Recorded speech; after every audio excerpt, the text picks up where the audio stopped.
Hi, this is Susan Broder from Speak Languages and Travel the World, your English teacher here to help you with your fluency. And today I'd like to talk to you about how to gain confidence at the airport. Many of my students are now preparing for trips to go to the USA, and they're a little bit worried about whether they'll understand questions at immigration. Times are changing, maybe there are a couple more questions and they don't feel very confident. So I've decided to prepare some questions which are more or less the questions that will be asked for you and others who may be interested to practice, so that even if they speak a little bit too quickly, you'll know more or less what questions to expect and you'll know more or less what answers to give. Because if you go in confidently and answer truthfully, there's nothing to be worried about, and you'll go through absolutely with no problems.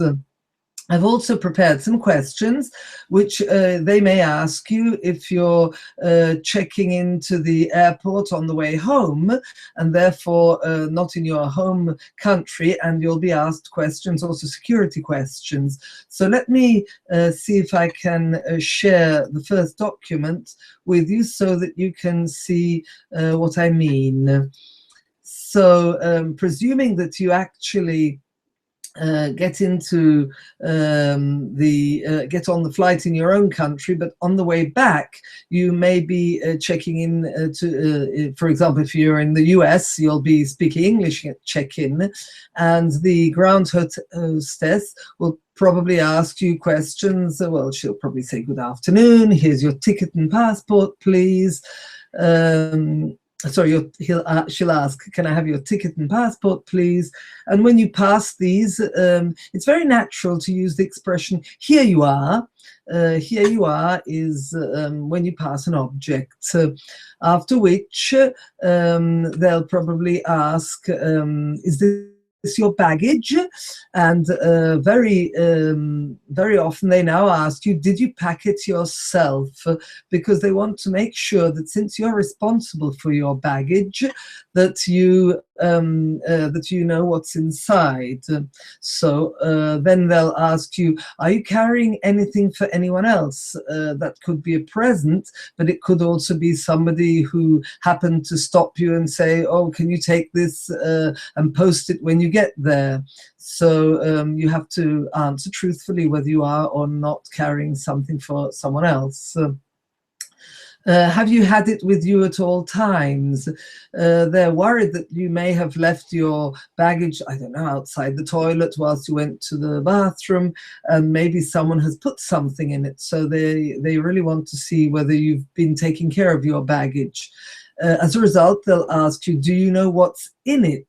Are you sure you know what's in it?" Being that you packed it and you kept an eye on it all the time, you should know what's in it. Don't forget, you're responsible for what's in it. So generally the best answer is yes, I do know what's in it, I packed it myself. They often ask, "Does it contain any electrical items?" So that could be a hairdryer, a razor, something like that. Yes, no. If you're unsure because you don't know which electrical items you have, I don't think so. Then they'll want to know if you have any hand baggage. I'm not sure now, but I have the impression that most flights are non-smoking. However, if there are flights where smoking is allowed, they will ask you, "Would you like smoking or non-smoking?" But I think on modern flights, smoking is not contemplated. But you can choose if you want a window seat or a seat, an aisle seat. Now you can see here on this document that I've actually put in grey, in brackets, the pronunciation aisle, because even though it is A-I-S-L-E, you don't pronounce the S. So aisle seat. So then they'll give you your boarding pass, and they'll probably tell you that you have to board at a certain time at a certain gate, gate being the entrance to the airplane practically. and then they'll very nicely send you off with enjoy your flight. So this is what will usually happen when you're checking in. It may be more or less detailed, but those are the general questions that they ask you. If you've got a visa, they may ask you for a visa as well, but that depends on the nationality you have and your passport. Okay, now there is the next document I'd like to share with you, which is a very short one, because nowadays at the airport there's usually a screen. There are monitors, and on the monitors you can see all the flights arriving and departing.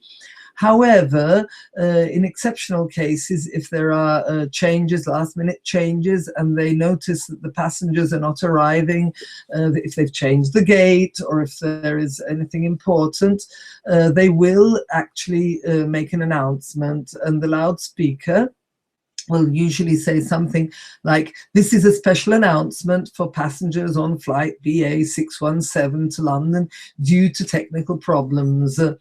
The flight is delayed, boarding time is now at," and so they'll explain the changes, and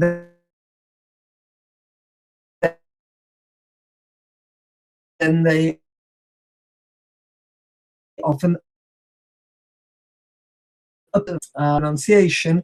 This is, now I've put a lot of S's there. Of course, that is only a pronunciation, because especially in countries where people speak languages of Latin origin, they tend not to make the S sound like a snake. It'll sound like this is, and it's not pronounced like a Z, it's pronounced like an S. So I've put this down to emphasize it. This is. In red, we have due to. This is the reason why there have been these changes. Very important word is delayed. It means the airplane is late, or in any case, something is happening later than originally planned. And apologize is, of course, when they are sorry. They apologize. They say they are sorry for the inconvenience.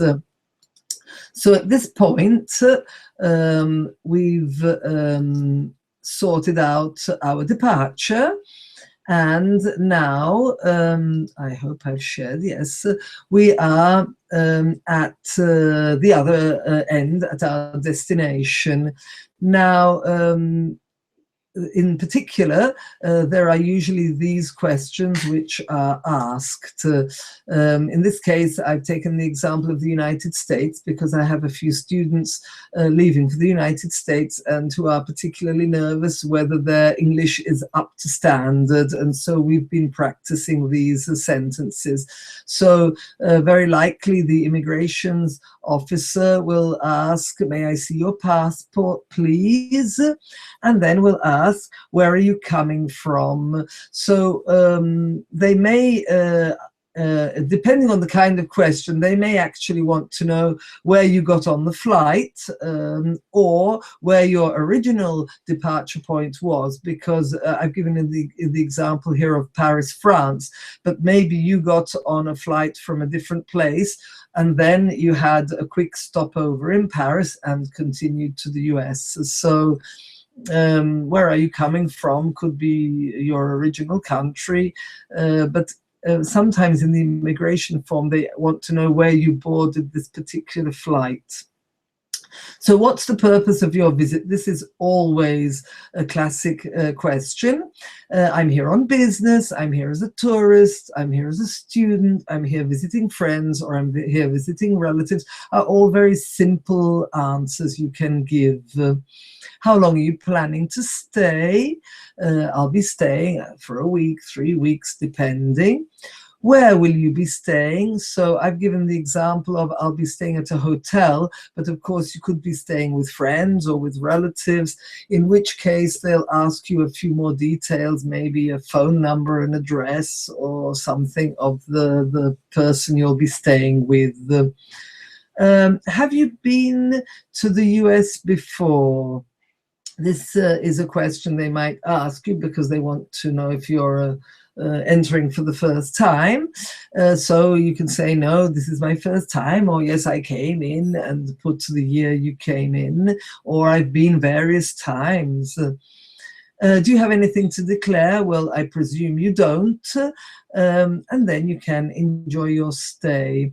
They might also ask you to have a photo taken and to have your fingerprints. These are some of the latest things they are asking for increased security. And they may also ask you if you're transporting plants or food or meat or merchandise, because they want to be sure that, yes, you're not necessarily carrying in things for business. And they might ask you how much money you have with you, because there is a limit to the amount of money you can bring in. But these are all not particularly difficult questions. So I think if you just practice and speak very honestly, I don't think you'll have any problems at all. Then, of course, you could have the inconvenience that they've lost your baggage. This is an unlikely event, but it can happen. And in this case, we needed to, yes, go to the lost property counter. They could also call it the lost and found if you're in the USA. Now, they'll be asking you questions such as, can I see your tickets? And they'll take the details of the piece of luggage that you've lost. So they'll ask you maybe for the color, and they'll ask you, what's it like? So they'll want to know a description of it. And what's in it, so what the suitcase contains. Then, of course, they'll ask you for your personal details, and of course, you must practice spelling. Spelling is fundamental because when you're traveling, they're going to be asking you for your name, your surname, so it's really important to learn to spell at least your name and surname very well. Then they may ask for your address, where you're staying, phone numbers, again, how long you're going to be staying. And then they'll very likely say, don't worry, when it arrives, we'll phone you and get in touch. So it's usually not particularly difficult to get hold of your baggage. They usually deliver it to your door, so it's not really too much of an inconvenience. So these are some questions that if you prepare for in advance, even if your English isn't up to standard, if you know more or less what questions to expect, it shouldn't be too difficult, and you shouldn't be nervous, because they're always the same questions, and in reality they're used to working with foreigners. So if you demonstrate that you're having difficulty understanding, they'll speak more slowly, or they'll try and repeat. So I wouldn't worry about it.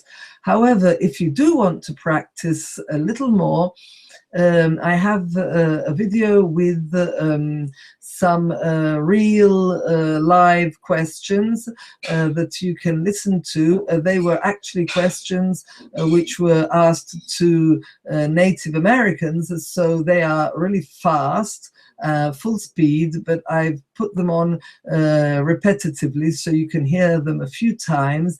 And I wouldn't worry about it because they are really fast, but if you can learn to get the keywords in the questions, it doesn't really matter if you don't understand every question. For example, when they ask you, what's the purpose of your visit?